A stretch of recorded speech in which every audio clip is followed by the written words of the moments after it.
Time बहुत short है, please जल्दी करें। अस्सलाम वालेकुम, 7 न्यूज से मैं हूं आपकी मेजबान अरूज मलिक। आप देख रहे हैं प्रोग्राम पाकिस्तान के साथ। यकीनन आप सब खैरियत से होंगे व्यूअर्स। हर इंसान की ख्वाहिश होती है कि उसका अपना घर हो, एक छोटी सी क्यों ना जगह हो, लेकिन अपनी हो, और ऐसी जगह पे हो जहाँ पे सिक्योर भी हो, कोई फ्रॉड ना हो और कल को उसके लिए फ्रूटफुल भी हो। इसी हवाले से हमारे साथ मौजूद हैं फैजान मुगल साहब, जो कि रियल एस्टेट एक्सपर्ट हैं। आइए उनसे बात करते हैं और जानने की कोशिश करते हैं कि आखिर प्रॉपर्टी में लेटेस्ट ट्रेंड जो है वो क्या चल रहे हैं। अस्सलाम वालेकुम, कैसे हैं आप? अच्छा बताइएगा कि लेटेस्ट ट्रेंड क्या चल रहे हैं प्रॉपर्टी में, पाकिस्तान के हवाले से अगर बात की जाए, अगर लाहौर के हवाले से बात की जाए। लेटेस्ट ट्रेंड्स वगैरह के हवाले से अगर हम बात करते हैं तो इस टाइम के ऊपर अगर आप देखें एक बहुत फास्ट ट्रैक के ऊपर हाई राइज का जो कल्चर है वो बहुत तेज़ी से इस टाइम पे प्रमोट हो रहा है। उसकी रीज़न ये है कि उसमें आपको यील्ड बहुत अच्छी इस टाइम पे रिसीव हो रही है। मतलब जिस तरह से आप कह सकते हैं कि आपकी रेंटल के हवाले से हो सकता है, एज एन इन्वेस्टमेंट परस्पेक्टिव के हवाले से हो सकता है। अगर आप लॉन्गर टर्म परस्पेक्टिव को देख के सोचते हैं तो उस नज़रिए से भी आपकी जो इनकम्स हैं, रिटर्न ऑन इन्वेस्टमेंट्स हैं, वो बहुत अच्छे पैटर्न पे इस टाइम पे जा रही हैं। फॉर श्योर जो लोग लैंड, पीस ऑफ लैंड के हवाले से इंटरेस्टेड होते हैं वो ट्रेंड कभी भी नहीं जाता। जो लोग अपने घर के हवाले से इंटरेस्टेड होते हैं वो ट्रेंड भी कभी नहीं जाता। सो बेसिकली इस टाइम पे रियल एस्टेट का जो पैटर्न चल रहा है वो एक्चुअली रियल होने जा रही है इस टाइम पे। क्या ट्रेंड, अगर क्या आपको लगता है कि अपार्टमेंट में इन्वेस्ट करना चाहिए, कहीं पे प्लॉट में इन्वेस्ट करना चाहिए, जहां पे कल को 4 पैसे जो है वो दे के ही जाए कोई आपकी प्रॉपर्टी? इट डिपेंड्स के जो कंज्यूमर है उसकी रिक्वायरमेंट एक्चुअली है क्या। बिकॉज हर बंदे की अपनी अपनी नीड्स हैं, अपनी अपनी रिक्वायरमेंट्स हैं। कुछ लोग लॉन्गर टर्म पैटर्न के ऊपर चल रहे होते हैं, कुछ लोग शॉर्ट टर्म इन्वेस्टमेंट मॉडल के ऊपर चल रहे होते हैं, और कुछ लोगों का पर्सपेक्टिव ही सिर्फ रेंटल इनकम जनरेट करना होता है। सो पॉइंट टू पॉइंट अगर मैं इसमें बात करूं तो जब हम लॉन्गर टर्म के ऊपर जाते हैं तो उसके अंदर मोस्टली लोगों की इंटरेस्ट होता है कि वो एक हाउस या एक पीस ऑफ लैंड या वो कमर्शियल की तरफ जाना ज्यादा पसंद करते हैं। उसकी रीजन ये है कि उसके ऊपर आप फास्ट ट्रैक ट्रांजैक्शंस जो होती हैं ना, वो मोस्टली एक बबल क्रिएट किया जाता है। अगर हम उस बबल से बचना चाहें और आप कह लें कि फॉल्स मार्केट से अगर हम बचना चाहते हैं तो हम एक लॉन्गर पैटर्न के ऊपर चलते हैं। आपने बात की फॉल्स मार्केट, फॉल्स मार्केट क्या चीज है? मतलब फॉल्स मार्केट आप इसको एज अ बबल क्रिएशन कह सकते हैं। मतलब जिस तरह से एक मार्केट के अंदर बबल क्रिएट किया जाता है, एक लॉबी बन जाती है कुछ स्पेसिफिक लोगों की, जिस वजह से वो क्या करते हैं कि अ पूल ऑफ फ्यू पीपल जो कि एक स्पेसिफिक पोर्शन के अंदर इन्वेस्टमेंट्स ड्रॉप करते हैं, और वहां से फिर जब अपनी उनकी एक प्राइसेस इंक्रीज हो जाती हैं तो उसके बाद वहां से वो एकदम से एग्जिट लेते हैं, जिसमें बहुत सारे लोगों को एक एक्चुअल हिट पड़ती है। तो वो एक बड़ी एक फॉल्स क्रिएशन हो जाती है। No doubt it's a pattern of आप कह सकते हैं कि मार्केट में अपना पैसा रोल करने का, लेकिन उसमें बहुत सारे लोग जो हैं उस फ्लो के अंदर आते हैं, ना कि उस फ्लो को एक्चुअली फॉलो करते हैं, जिस वजह से वो उसके अंदर काफी बुरे तरीके से फंस जाते हैं। अच्छा, अगर बात की जाए कि अगर कोई ये चाहता है कि कल को उसको अच्छा खासा जो है वो पैसा मिल जाए, वो जो है इन्वेस्टमेंट के पॉइंट ऑफ व्यू से देखता है इस वजह से कि भाई हमें अच्छी खासी अमाउंट मिले फिर ही हम इन्वेस्ट करेंगे, या फिर ऐसा होता है कि बहुत ज़्यादा फ्रॉड है। अगर फाइल्स की बात की जाए तो फाइल्स का जो सिस्टम है, आपके ख्याल में कि फाइल्स का सिस्टम ठीक है? अब तो बहुत ज़्यादा ये कम नहीं हो गया, या अगर एआई की बात करें, या हम इतनी एडवांस हो गई है रियल एस्टेट की फील्ड भी, तो क्या आप क्या कहना चाहेंगे कि क्या फाइल सिस्टम ठीक है? ये आपने बड़ा अच्छा सवाल किया, और इसके हवाले से मैं अगेन अपने एक प्रीवियस पॉइंट का जिक्र करूंगा। जैसे कि मैंने अभी थोड़ी देर पहले कहा कि real estate is actually going to be real now. वो मैंने कहा ही इस वजह से था कि लोगों का इस टाइम पे जो आपका इंटरेस्ट है ना फाइल सिस्टम से, वो अब निकल चुका है। वो एक कॉन्सेप्ट खत्म हो चुका है। लोग इस टाइम पे, आप ये कह सकते हैं इसको कि इस टाइम पे मार्केट का जो पेन पॉइंट है ना, लोग चाहते हैं एक ऐसी चीज जो वो फिजिकली देख सकें, ना कि वो हवा में इन्वेस्ट कर रहे हो। तो लोग ज्यादातर कोशिश करते हैं कि कोई ऐसा अपार्टमेंट, कोई ऐसा प्लॉट या कोई ऐसा घर, अगर वो इंस्टॉलमेंट्स पे भी ले रहे हैं, क्योंकि mostly file system installment based होता है, जिस वजह से लोग वहां पे जाते हैं, तो जब इस टाइम के ऊपर रियल कहने का मेरा मकसद ये था कि लोग इस तरह की अपॉर्चुनिटीज पे जा रहे हैं जो वो फिजिकली इस टाइम पे विजिट कर सकते हैं। यानी कि अब वो जो फाइल सिस्टम था वो खत्म होता जा रहा है। हाँ, अब वो चीज नहीं रही है, बिकॉज उसकी वजह से बहुत सारी, एक आप कह लें कि उसको मिसयूज भी बहुत बुरे तरीके से किया गया, और उस वजह से लोगों ने उसको अवॉइड करना इस टाइम पे स्टार्ट कर दिया। और ये एक बड़ी अच्छी चीज है, एक पॉजिटिव इकदाम है, मैं कहूँगा। लोग सेफ फील कर रहे हैं इस टाइम के ऊपर, बिकॉज इस टाइम पे लोगों की नीड है कि वो एक ऐसी चीज चाहते हैं जहां वो अपनी ही चीज में रहते हुए इंस्टॉलमेंट दे सकें, या वो एक ऐसी चीज की इंस्टॉलमेंट दे रहे हो जिसका उन्हें पता हो कि हाँ, इस गली में, इस कॉर्नर पे ये मेरा प्लॉट है, या इस बिल्डिंग में, इस फ्लोर पे ये मेरा अपार्टमेंट नंबर है। अच्छा, अपार्टमेंट की बात करें, अपार्टमेंट तो बहुत ज्यादा एक्सपेंसिव नहीं है। नहीं, ऐसी बात बिल्कुल भी नहीं है। बेसिकली हम लोग बहुत डिफरेंट पर्सपेक्टिव से सोच रहे होते हैं। मार्केट इस टाइम के ऊपर बहुत ज्यादा ग्रो कर चुकी हुई है इस चीज को लेके। हम लोग सिर्फ प्रॉपर्टी वैल्यूएशन को देखते हैं, उसके ऊपर रिटर्न ऑन इन्वेस्टमेंट्स को नहीं देख रहे होते। प्लस हम एक बहुत छोटी सी चीज है, अभी मैं एक मिसाल दूंगा आपको, और वो ये है कि आप देखें कि आपका एक घर है, आपको उसकी by the end of the year maintenance cost क्या पड़ती है। मतलब लाइक आपको उसकी मल्टीपल चीजों की टेक केयर करनी पड़ती है। And when it comes to the apartment, वहां पे आपको सिक्योरिटी ऑटोमेटिकली आपकी सिक्योर आप फील कर रहे होते हैं, बिकॉज उसके अलावा वहां पे आपकी जो मेंटेनेंस कॉस्ट है वो बहुत ज्यादा ड्रॉप डाउन हो जाती है। उसके अलावा आपकी कॉस्ट ऑफ लिविंग वो बहुत ज्यादा ड्रॉप डाउन हो जाती है। तो ये चीजें बड़ी इंपैक्ट करती हैं इन चीजों के ऊपर। बिल्कुल ठीक है। अब हम चलते हैं अपने सेकंड गेस्ट की तरफ, उन्हें वेलकम करते हैं, जो कि वीजा एक्सपर्ट हैं, अगर ये कहा जाए तो गलत नहीं होगा। पाकिस्तान की अगर बात की जाए तो पाकिस्तान में हर दूसरा बंदा जो है वो ये चाहता है कि पाकिस्तान से भाग जाया जाए, चाहे वीजा किसी सूरत में भी लगे, स्टडी बेस्ड क्यों ना लगे, या इमिग्रेशन हो या वर्क वीजा हो, लेकिन वो चाहते हैं कि पाकिस्तान से किसी तरह भी निकला जाए ताकि उनके हालात बेहतर हों। लेकिन इसी ख्वाहिश के चक्कर में बहुत ज्यादा फ्रॉड और स्कैम का भी उन्हें सामना करना पड़ता है, और किसी गलत पर्सन के हाथ तो चढ़ के अपनी जिंदगी की सारी जमा पूंजी जो है वो उजाड़ बैठते हैं। इसी हवाले से हमारे साथ मौजूद हैं वीजा एक्सपर्ट फायजा कंवल साहिबा। आइए उनसे बात करते हैं और जानने की कोशिश करते हैं कि आखिर अब क्या चल रहा है, कि लोगों के क्या जज्बात हैं, क्या अभी भी वैसी ही एप्लीकेशन आती हैं बाहर जाने के लिए। अस्सलाम वालेकुम। वालेकुम सलाम। कैसी हैं आप? मैं ठीक हूँ। तो क्या कहना चाहेंगे ऐसे लोगों को जो हर हाल में पाकिस्तान से बाहर जाना चाहते हैं और गलत पर्सन के पास जाके अपनी जो भी उनकी सेविंग्स होती हैं वो बर्बाद करते हैं? सबसे पहले तो बहुत शुक्रिया आपका बुलाने का। दूसरा बात ये कि वो लोग जो गलत कंसल्टेंट्स के पास चले जाते हैं, फ्रॉड का शिकार हो जाते हैं, तो ऐसे लोगों को हमेशा से हम यही गाइड करते हैं कि जब भी आपने किसी कंसल्टेंट के पास जाना है, किसी भी एप्लीकेशन के लिए जाना है, तो बजाय इसके कि आप इधर उधर से गलत इन्फॉर्मेशन लें, आपको चाहिए कि आप एक प्रोफेशनल के पास जाएं, प्रोफेशनल कंसल्टेंट के पास जाएं, वहां से प्रॉपर एक गाइडलाइन लेने के बाद अपनी एप्लीकेशंस को अप्लाई करें। क्योंकि जो बिल्कुल ये दावा कर रहे होते हैं 100% श्योरिटी का, 100% वीजा देने का, तो वो बिल्कुल एक फ्रॉड और स्कैम की सूरत है। क्योंकि वीजा किसी भी कंसल्टेंट या एजेंट ने खुद से ग्रांट नहीं करना होता है, वो एम्बेसी के ही डिस्पोजल पे होता है। अच्छा, जो लोग आपके पास आते हैं तो उनको क्या आप 100% श्योरिटी देती हैं कि अच्छा वीजा आपका लग जाएगा? जैसे मैंने अभी पहले बताया कि वीजा किसी ने भी नहीं देना होता है, तो हम भी कस्टमर को ही गाइड कर रहे होते हैं कि हम अपने एंड पे पूरी कोशिश कर सकते हैं। क्योंकि आपके डॉक्यूमेंटेशन, आपकी प्रोफाइल, उनको इवेलुएट करेंगे, उसकी असैसिनेशन करेंगे, आपको प्रॉपर पर्सनलाइज करके बताएंगे कि आपके लिए कौन कौन से मजीद डॉक्यूमेंट्स की जरूरत है जिसके भी आपके वीजा लगने के चांसेस बहुत अच्छे हो सकते हैं। जबकि वीजा की श्योरिटी हम बिल्कुल भी नहीं दे सकते, क्योंकि बिल्कुल एक गलत कमिटमेंट हो जाती है।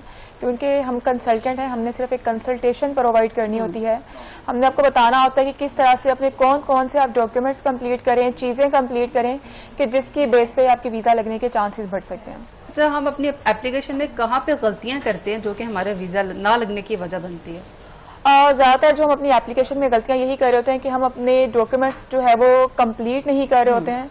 हमने कहीं से कोई एक यूट्यूब से देख लिया या किसी टिकटॉक से देख लिया, किसी भी सोशल मीडिया प्लेटफॉर्म से किसी एक कंसल्टेंट को सुन लिया, दूसरे एजेंट को सुन लिया, या खुद से ही चीजें सर्च कर ली। तो इन सब चीजों के बीच में हम अपनी एक पूरी प्रोफाइल जो कंप्लीट होती है वो भूल जाते हैं कि हमें क्या क्या डॉक्यूमेंट्स मजीद कंप्लीट करने की जरूरत होती है। तो एक तो डॉक्यूमेंट्स की जो कंप्लीशन है वो ना पूरी होने की वजह से भी वीजा के रिजेक्शन हो जाते हैं, चांसेस कम हो सकते हैं। और इसके अलावा इसके साथ साथ ये होता है कि हमने जो है गलत इंफॉर्मेशन पास करते हैं हैं एम्बेसी को, यानी कि अगर किसी का कोई रिफ्यूजल आया हुआ है या कोई उसने अपनी एप्लीकेशन पहले अप्लाई की हुई थी, हम बिल्कुल भी अपना प्रीवियस बैकग्राउंड नहीं बता रहे होते हैं, या समटाइम ऐसा होता है कि हमारा कोई प्रॉपर्टी, कोई बिजनेस या कोई हमारी बैंक स्टेटमेंट जो होती है उसकी हमने वैसी प्रॉपर एवेल्युएशन नहीं करवाई होती है, या हमारे पास वो एग्जिस्ट ही नहीं कर रही होती है, हम उसकी फेक एवेल्युएशंस करके फेक बैंक स्टेटमेंट्स बना के भी जब लोग आगे अपनी एप्लीकेशंस को अप्लाई करते हैं, उस सूरत में उनके रिफ्यूजल्स के साथ साथ बैन का भी खतरा होता है। अच्छा, कुछ जो कंसल्टेंट हैं वो ये भी ये क्लेम करते हैं कि आपकी अगर नहीं है स्टेटमेंट तो आपने परेशान नहीं होना, हम आपके स्टेटमेंट भी रेडी कर देंगे। तो वो आपने जैसे कहा कि फेक स्टेटमेंट होती है, तो क्या ये बात ठीक है जो वीजा कंसल्टेंट अगर आपकी स्टेटमेंट बना के दे रहा है, क्या वो भी वैलिड नहीं रहती? क्योंकि वो तो बहुत ज्यादा दावे करता है कि इस पे तो आपका वीजा लग जाएगा। डॉक्यूमेंट्स की जहां तक बात होती है कि किसी भी कंसल्टेंट के पास विजिट वीजाज के हवाले से ये अथॉरिटी नहीं होनी चाहिए मेरे ख्याल से कि वो आपको अपनी स्टेटमेंट बना के दे, क्योंकि आपका अगर अपना बैंक अकाउंट ओपन है आप उसकी स्टेटमेंट लगा सकते हैं, या आप किसी कंपनी की बैंक स्टेटमेंट साथ अटैच कर सकते हैं कि आप किसी कंपनी में जॉब कर रहे हैं, कंपनी आपको स्पॉन्सर करके अपने डॉक्यूमेंट्स पे अपनी एप्लीकेशन आपको दे रही है, जबकि कोई भी कंसल्टेंट या कोई भी थर्ड पर्सन अगर आपको आपके बिहाफ पे आपकी स्टेटमेंट आपके अपने नाम पे अरेंज करके दे रहा है तो डेफिनेटली वो आपकी एक फेक बैंक स्टेटमेंट ही है। अच्छा, आपने कुछ ऐसे केसेस देखे जो सोशल मीडिया से वीडियो देख के आ गए हैं कि इस मुल्क की जो है वीजा रेशियो बहुत अच्छी है और आप कहते हो कि भी अप्लाई कर दें, हमने वीडियो देखी है, हम यहाँ पे चले जाएंगे, कुछ ऐसे केस आए आपके सामने? हाँ जी, बहुत सारी ऐसी एप्लीकेशंस आती हैं कि वो सोशल मीडिया से डिफरेंट प्लेटफॉर्म से चीज़ें देख के भी आते हैं, लेकिन मैंने बताया आपको फिर से वही कि अगर हम डिफरेंट सोशल मीडिया प्लेटफॉर्म से आते हैं वीडियोस देख के, तो हम अगर किसी भी कंसल्टेंट के पास जा रहे होते हैं तो हमें उसकी खुद की पूरी प्रोफाइल पढ़नी चाहिए, क्योंकि बहुत सारे ऐसे ही फेक एजेंट्स बैठे हैं, कंसल्टेंट्स बैठे हैं जिनके पास पूरा प्रॉपर नॉलेज नहीं है चीज़ों के हवाले से, लेकिन उन्होंने थोड़ी सी बेसिक चीज़ें देखने के बाद अपने ऑफिस अपनी चीज़ें बनाई हुई हैं। तो हमें ऐसे लोगों के पास जाने से पहले या ऐसी अपनी एप्लीकेशंस को अप्लाई करने के से पहले हमें कंसल्टेंट्स की पूरी प्रोफाइल, वो लाइसेंस होल्डर है या नहीं, क्या उसके पास अथॉरिटी है आपकी वीजा एप्लीकेशन अप्लाई करने की, इन सब चीज़ों को सर्च करके पढ़ के फिर ही जाना चाहिए। अच्छा, कुछ चेक एंड बैलेंस है इन पे? कौन वीजा कंसल्टेंट्स को कौन जो है उन किन के अंडर आते हैं और किसका चेक एंड बैलेंस है इन पे? वीजा कंसल्टेंट्स जो स्टडी वीजास के हवाले से होते हैं, हमें उसके लिए लाइसेंस लेने की जरूरत पड़ती है। वर्क का जो डील कर रहे होते हैं उनके लिए अलग से लाइसेंस होता है। हर एक जो है वो लाइसेंस होल्डर्स ही बैठे हुए हैं। विजिट के लिए जो है इनके लिए अलग लाइसेंस होल्डर होता है। तो जिस भी कैटेगरी में आप वीजा अप्लाई कर रहे हैं उसके बारे में अगर कंपनी आपकी रजिस्टर्ड है तो कंपनी से आप लाइसेंस नंबर लेके उसकी रजिस्ट्रेशन जरूर वेरीफाई करवा सकते हैं। अच्छा, स्टूडेंट वीजा में, वर्क वीजा में या जो परमानेंट वहां पे जाके रहायश रखना चाहते हैं, इन वीजाज में क्या फर्क है? सब में ही फर्क है कि उसमें टाइम ड्यूरेशन का डिफरेंस आ जाता है कि अगर आपकी स्टडी है, जितनी देर की आपकी डिग्री है उतना टाइम ड्यूरेशन का आपका वीजा लगेगा, 2 साल का या 4 साल का, जो भी आपने प्लान दिया हुआ है। विजिट का जो उनका मिनिमम सा टाइम होता है, हर कंट्री का अपना अलग अलग टाइम होता है, 6 मंथ, 1 ईयर, 2 ईयर्स या मिनिमम डेज कुछ। और वर्क का जितनी देर का आप एक वर्क अप्लाई कर रहे हैं, 4 साल का या 5 साल का, वही वर्क का आपका वीजा लगता है। तो तीनों जो कैटेगरीज हैं उनमें जो आपकी वीजा की ड्यूरेशन होगी उतनी देर का ही आपका वीजा लगेगा। अच्छा, अगर किसी का वीजा लग गया, वहां पे पहुंच गया, तो क्या अपॉर्चुनिटीज वहां पे इस तरह की हैं कि हर पाकिस्तानी जाके एडजस्ट हो सके? जैसे कि अगर हम बात करते हैं स्टडी वीजा के हवाले से, तो स्टडी के हवाले से बहुत सारी कंट्री से, कनाडा, न्यूजीलैंड, ऑस्ट्रेलिया, यूके, इन्होंने आपको स्टडी के साथ साथ वहां पे जो है वो वर्क के ऑप्शंस भी दिए हैं। स्किल वर्कर्स की उनको जरूरत है तो स्किल बेस पे भी आपको वहां पे ऑप्शंस मिल जाते हैं कि आप अपनी स्टडी के साथ साथ आप वहां पे वर्क भी अलाउ होता है वहां पे। और जहां तक हम विजिट की बात करते हैं तो विजिट में आपके पास जो ऑप्शन आता है कि आप सिर्फ यहाँ से विजिट वीजा पे जाते हैं, विजिट पे आपको वर्क अलाउ नहीं होता है, लेकिन उसमें आपको विजिट पे जाके प्लस पॉइंट ये मिलता है कि आप अपने डॉक्यूमेंट्स के अकॉर्डिंग आप वहां पे आप जो है जॉब सर्चिंग कर सकते हैं। डिफरेंट रिक्रूटमेंट एजेंसीज हैं उनसे कांटेक्ट कर सकते हैं। जो बिजनेसमैन है उनके पास अपॉर्चुनिटीज आती हैं कि अपने बिजनेस के अकॉर्डिंग वहां पे मुख्तलिफ जो कंपनीज है उनके साथ कोलैबोरेट कर सकते हैं, इन्वेस्टमेंट के प्लान्स ले सकते हैं। आप उनके कल्चर को समझ सकते हैं, वहां पे उनके सारे प्रोसीजर को समझ सकते हैं, उनकी लैंग्वेज के बारे में, अपनी इन्वेस्टमेंट के बारे में। तो इस तरह आपको वहां पे पे अगर आप विजिट पे जाते हैं तो आपको इस तरह के ऑप्शंस मिल सकते हैं।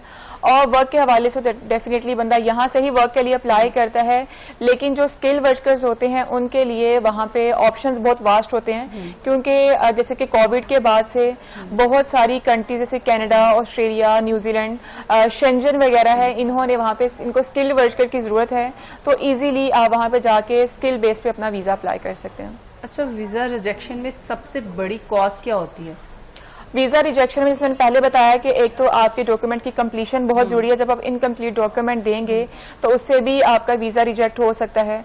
और उसके साथ साथ अगर आप फेक डॉक्यूमेंट्स दे रहे हैं, बेसिक जो आपका होता है कि आपने जो चीजें क्लियर करनी होती है, उनको अपने फाइनेंशियल पोजीशन के बारे में बताना होता है, अपनी टाई स्ट्रॉन्ग शो करवानी होती है, अपना एक सॉलिड प्लान देना होता है किस मकसद के लिए आप जाना चाह रहे हैं। हम क्या करते हैं, हमारे पास कोई अपने प्लान की सेटिस्फेक्शन के लिए, एम्बेसी को सेटिस्फाई करने के लिए कोई एक सॉलिड प्लान नहीं होता है। हम सिर्फ अपने डॉक्यूमेंट्स उठाते हैं और जाके एम्बेसी में वीजा अप्लाई करने के लिए दे आते हैं। तो ये भी आपकी रिजेक्शन की बहुत बड़ी रीजन है। अच्छा, अगर एक अच्छे कंसल्टेंट की बात की जाए या अगर आपकी बात की जाए, जब कोई एप्लीकेशन आपके पास आती है तो आप क्या क्या रिकमेंड करती हैं, किस तरह से उसका जो कवर लेटर है कितना स्ट्रांग होना चाहिए कि उसकी रिजेक्शन जो है वो बिल्कुल माइनर सी रेशो रह जाए?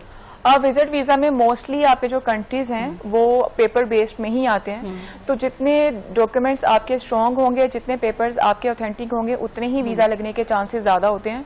तो इसी वजह से क्लाइंट की पूरी प्रोफाइल पढ़ के, उसकी पूरी फाइल की एवेल्युएशन करके कि आपके लिए क्या क्या डॉक्यूमेंट्स मजीद बेहतर कर सकते हैं, आप उनको बताने के बाद ही हम उनको कंट्री सजेस्ट करते हैं और उसके अकॉर्डिंगली फिर उसका कवर लेटर पूरा तैयार किया जाता है।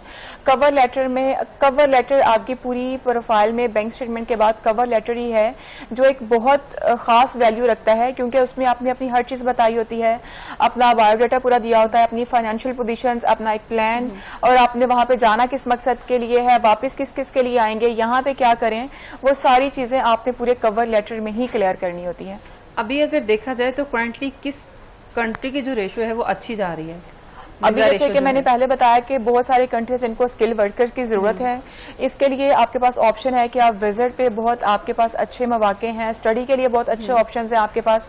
उसके लिए कनाडा, ऑस्ट्रेलिया, न्यूजीलैंड और इसके साथ साथ जो है वो शेंजन बहुत अच्छा जा रहा है, जिनके आपको वीजा यहाँ से मिलने के साथ साथ वहाँ पे भी बहुत अच्छी अपॉर्चुनिटीज मिल सकती हैं। अगर अभी करंट सिनेरियो की बात कीजिए तो पाकिस्तानियों के लिए किसी एक मुल्क का बताएं कि वीजा लेना आजकल आसान है, आप अप्लाई कर सकते हैं? अगर आपके पास डॉक्यूमेंट्स बहुत अच्छे हैं, डॉक्यूमेंट्स का मतलब यह है कि आपके पास अच्छी बैंक स्टेटमेंट है, आप टैक्स पे कर रहे हैं, अच्छा आप बिजनेस कर रहे हैं या आप जॉब कर रहे हैं, उसको आपने क्लियरली मेंशन किया हुआ है कि अगर आप बिजनेस कर रहे हैं उसको रजिस्टर्ड करवाया हुआ है अपने कंसर्न इदारे के साथ, या आप अगर जॉब कर रहे हैं, जॉब की तरफ से आपको अगर गवर्नमेंट एम्प्लॉई है एनओसी लेटर, या प्राइवेट में जॉब कर रहे हैं वहां से आपको ज्वाइनिंग लेटर्स वगैरह सारी डॉक्यूमेंटेशन आपकी अच्छी कंप्लीट है, तो यूके के लिए अप्लाई करें वीजा। यूके के लिए उम्मीद है कि आपको बहुत अच्छी सक्सेस रेशो मिल सकती है। बिल्कुल ठीक है। अब फैजान साहब की तरफ चलते हैं और उनसे जानने की कोशिश करते हैं कि आखिर रियल एस्टेट में फ्रॉड से कैसे बचा जा सकता है।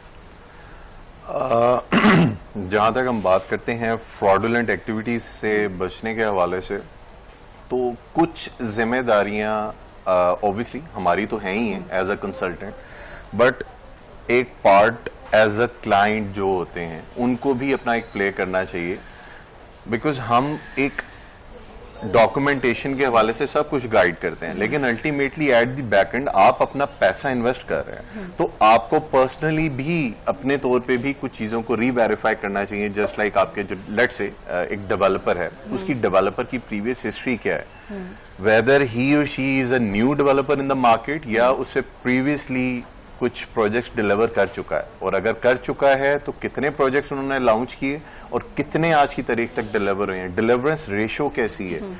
और ऑब्वियसली ये चीजें बड़ी मैटर करती हैं, बिकॉज अभी जैसा आपने कितनी मैटर करती है, अप्रूवल बहुत ज्यादा मैटर करती है। ऑब्वियसली जब मैं डॉक्यूमेंटेशन के हवाले से हम बात करते हैं तो इसके अंदर आपकी जितनी भी गवर्नमेंट बॉडीज की अप्रूवल्स आ जाती हैं, और कुछ सोसाइटीज ऐसी हैं जिनकी अपनी एक अप्रूवल बेस चल रही होती हैं पैटर्न्स, तो वो सारी डॉक्यूमेंटेशंस सोसाइटी ऑफिस से आप रीवेरीफाई करें। अगर आप गवर्नमेंट बॉडी के किसी सोसाइटी के अंदर आप मूव कर रहे हैं किसी भी किस्म की प्रॉपर्टी में, तो आप गवर्नमेंट बॉडीज के थ्रू उनकी आप री-वेरिफिकेशन करें। जब तक आपकी तसल्ली ना हो उस चीज पे इन्वेस्ट नहीं करना चाहिए। उसके अलावा अगर हम देखें कि सिर्फ यहाँ पे बात खत्म नहीं होती है, दूसरी चीज आ जाती है कि अगर आप कोई कंस्ट्रक्टेड प्रॉपर्टी ले रहे हैं तो आप उसकी क्वालिटी इंश्योरेंस को आप देखें कि मतलब आया वो प्रोजेक्ट, वो घर या कोई भी चीज जो कंस्ट्रक्टेड आपको मिल रही है उसकी कंस्ट्रक्शन क्वालिटी कैसी है। बिकॉज कल को आप उसी स्ट्रक्चर के अंदर रहने जा रहे हैं या कारोबार करने जा रहे हैं तो ये चीजें बड़ी मैटर करती हैं अल्टीमेटली। बिल्कुल ठीक है कि अगर आपने कहीं पे इन्वेस्ट करना है तो आपकी अपनी जिम्मेदारी है कि आपने वेरिफिकेशन खुद करनी है, तसल्ली खुद करनी है।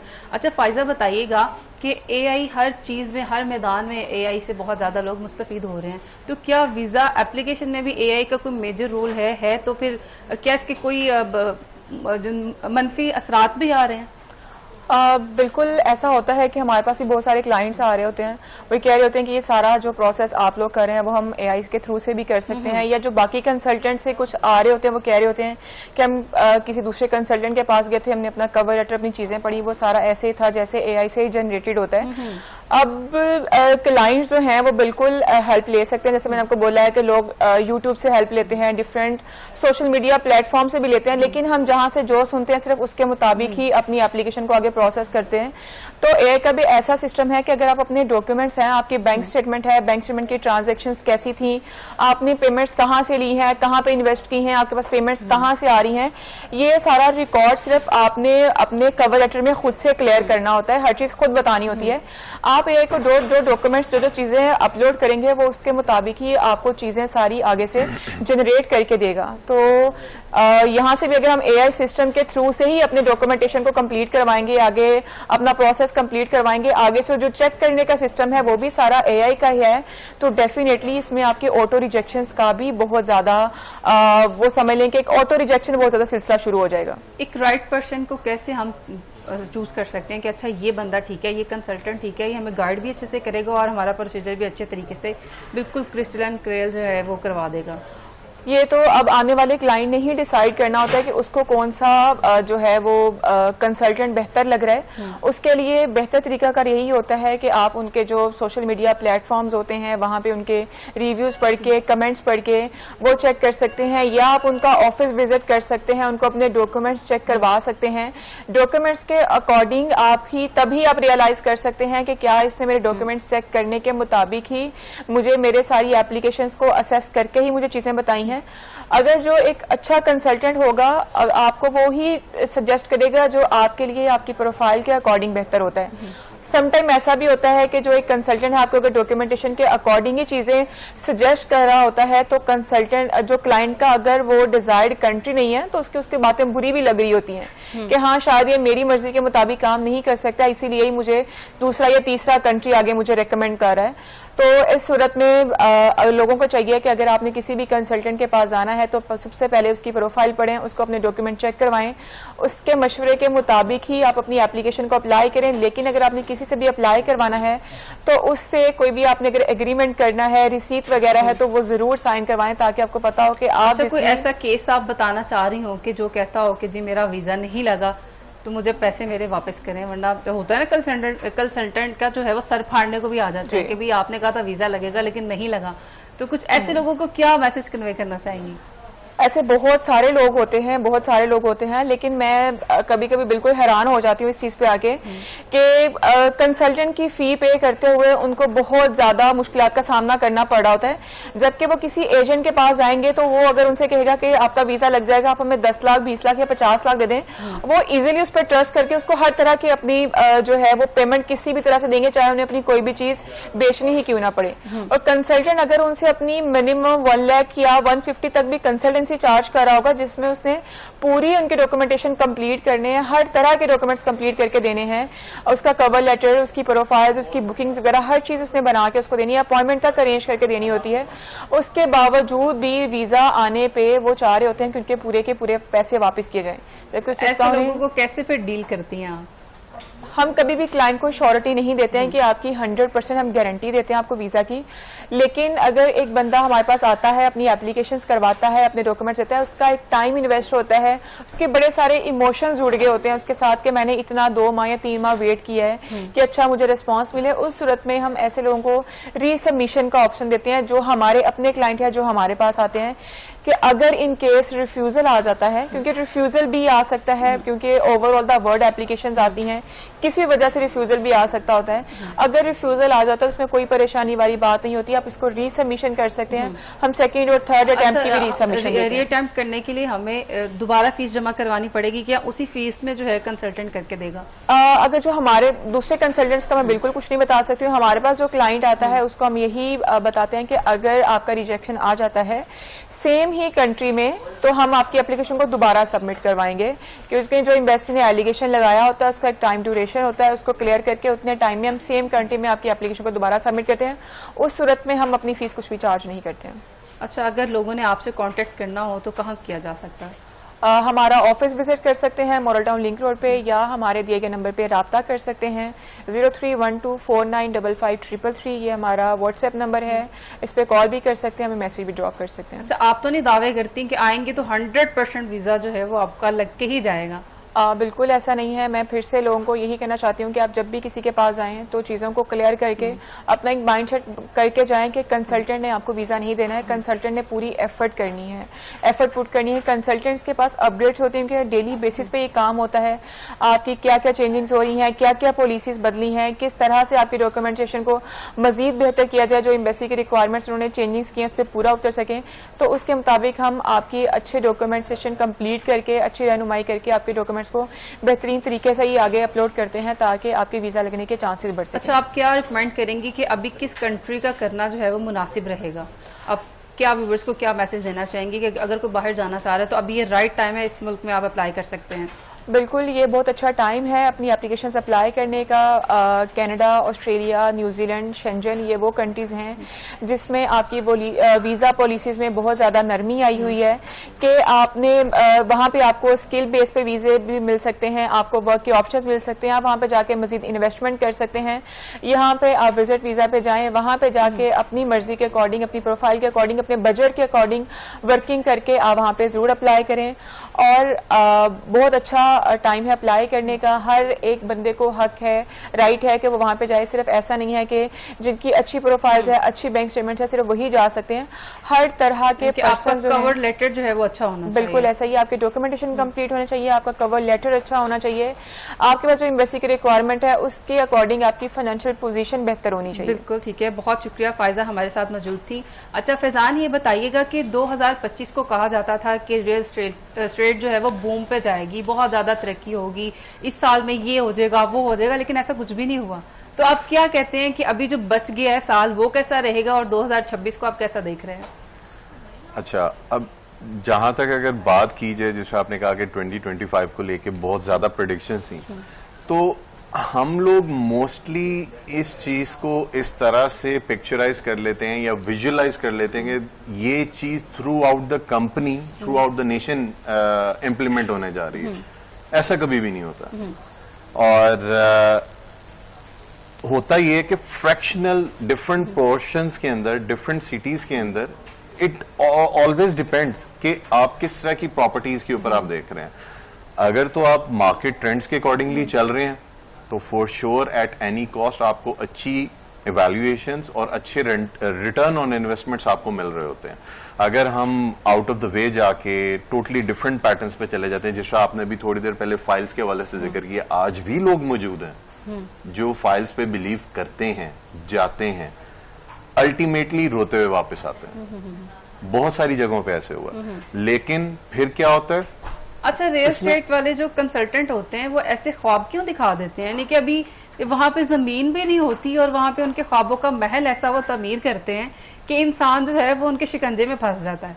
तो क्या कहना चाहेंगे कि ऐसे लोगों को कैसे आवाम को कैसे बचा सकते हैं? अच्छा देखें, इस हवाले से मैं ये कहूंगा कि नॉट ओनली कंसल्टेंट्स, इसमें ना कुछ हाथ डेवलपर एंड से भी होता है, क्योंकि हमें भी एतमाद में लाया जाता है, ठीक है, भरोसा दिलाया जाता है कि हम हैं, हम आपके क्लाइंट्स को डिलीवर करेंगे।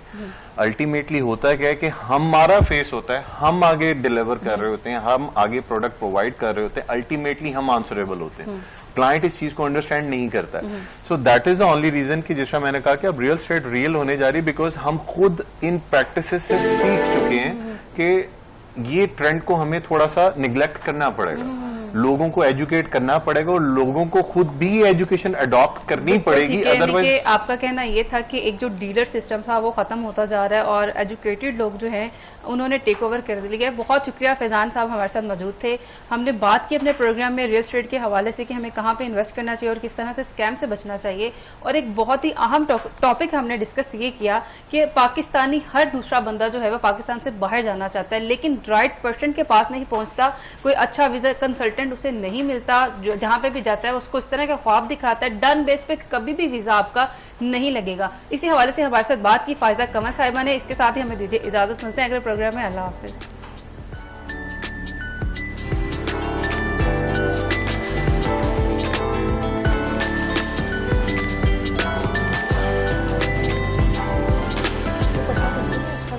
आप इतनी लेट क्यों पहुंची हैं?